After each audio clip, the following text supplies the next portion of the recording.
At samahan nyo gana akong gisahin ng sabay-sabay ang aking huling araw sa aking huling trabaho dito sa lupain ng Pilipinas. Kaya tara mga boy, samahan nyo ako. Walang sapat na pera yung magulang ko para pag-aralan ako, kaya ako nalang gumawa ng paraan para makapagtapos ako sa pag-aaral ko.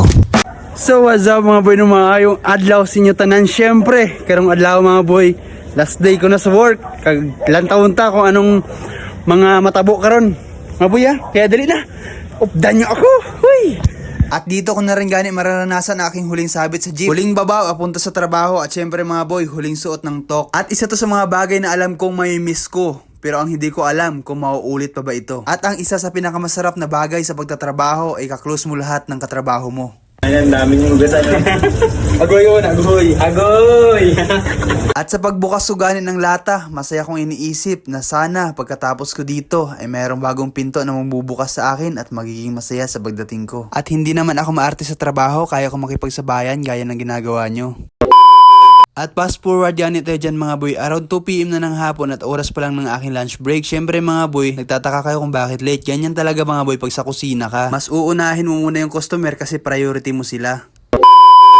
At kung nakarating ka na gani sa puntong ito mga boy, huwag kalimutan like and share. Syempre follow na rin po ang aking page mga boy. At nakakalungkot lang mga boy isipin kasi pangarap ko talaga ang pagluluto mga boy. Syempre mga boy, ito talaga yung pinakagusto ko sa lahat sana. Pero meron tayong diploma na kailangan nating i-priority higit sa iba. At sa puntong ito, naintindihan ko na kung ano ang kahalagahan ng diskarte at diploma. Kasi sa loob ng kusina, skill ang pinag-uusapan, hindi akademya. Kasi yung pinag-aralan ko, hindi naman related kung anong ginagawa ko ngayon dito sa kusina. Pero paano nga ba ako nakapasok dito mga boy? Syempre, yung mga dati kong trabaho, yun na yung naging experience ko. At yung experience ko, nadagdagan na naman ng bagong experience. At yun lang ang buhay ko mga boy, puro experience. Na lagi kong iniisip na kahit saan man ako itapon na lugar, meron akong baon-baon na experience mga boy. At pakikisama sa katrabaho na walang halong kaplastikan. Kasi nagiging madali ang gawain pag lahat ng katrabaho mo ay kaibigan mo. Diba tama ako mga boy? At sa ilang buwan natin pagsasama mga boy, syempre alam ko na kung anong oras yung pasok nyo, anong oras yung uwi mo, at anong oras yung pamamaalam natin sa isa't isa. At syempre, may miss kita paring Arwin, ikaw yung matured kong katrabaho na ayos mag-isip para sa akin. At sa mga oras gani na ito mga boy, syempre tumakas muna ako sa mga order na sobrang dami. Is 8:30 mga boy, at nag-CR nga lang ako dito, no?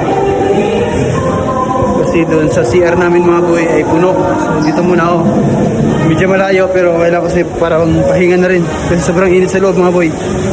At pagbalik ko gani mga boy, naka-ready na gani yung mga kasama ko para paliguan ako mga boy. Yun na yung tradisyon talaga sa restaurant pag nagtrabaho ka mga boy. Kapag last day mo, maliligo ka talaga. Pero syempre mga boy, sobrang dami kong ginawa ngayong araw kaya naawa din sila sa akin. Ayun, yo, what's up mga boy? Isa mo na agoy! At shoutout paring Lister, may miss ko yung kakupalan natin, pangungupal mo sa akin at pangungupal ko sa iyo, pangungupal natin lahat sa ating lahat ng katrabaho mga boy. At isa ka sa mga nag-welcome sa akin, no? Ako'y bago pa sa sitwasyon na ito. At syempre si paring Jeffrey na triple time kung gumalaw. At sa kanya mo lang makikita na sa isang kamay ay may hawak na 3 kawali. Doon ako napabilib sa iyo paring Jeffrey. At ayaw gani ako tantanan ni paring Lester, gusto talaga akong paliguan. Apo paring Lester, baka gusto mo akong magkasakit niyan. Hey, bye-bye! Bye-bye! Yun nga gani mga boy, no? Syempre, close na ulit kami kagabi, nagtatampo yan eh, kung nakita nyo sa video ko. Ang hirap suyuin mga boy, kinis ko siya. Okay, buddy. Good luck sa new journey mo sa buhay mo. At sa tagabi ka sa langit. At yun, syempre, thank you sa pag-intindi sa kakupalan ko at kupal ka din naman. Aguhoy. Aguhoy mga boy, halong last day. Last day mo na? What is your message? Take care always. Aguy! Sa mga boy, syempre kasama ko si paring Eman, isa sa nag-welcome dito sa akin nung ako'y bago pa at lubos-lubos na salamat para sa kanya mga boy at may miss ko siya. At syempre mga boy, hindi ko siya makakalimutan. Miss ko talaga si James. Sayas pa kami Ilonggo nito. Taga-Ilo din to. Tipo Garget, yung department. What's up? Aguhoy. Aguhoy mga boy. Sige, halong ka, halong. Halo pare. Ingat. Wish ko lang is good health and good luck sa goals and dreams mo. Thank you buddy. Sobrang miss namin yung taong to. Grabe. Kiss mo. Kiss na. Kiss muna, kiss. 1, 2, 3. Aguhoy! Aguhoy! Nagluluto nga rin kami ng ano. Ano luto mo?